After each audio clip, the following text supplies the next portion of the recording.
Part Part 3, conditional statement, if else. Number 1 is scholarship eligibility.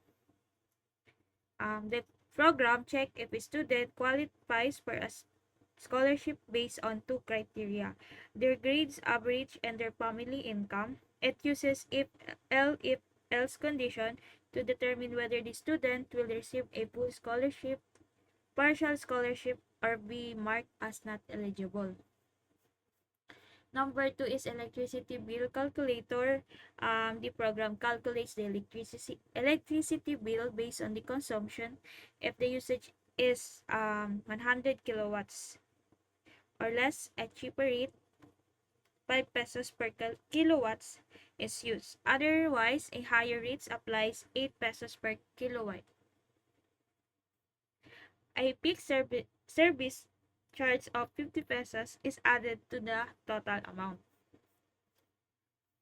Number 3 is username and password validation.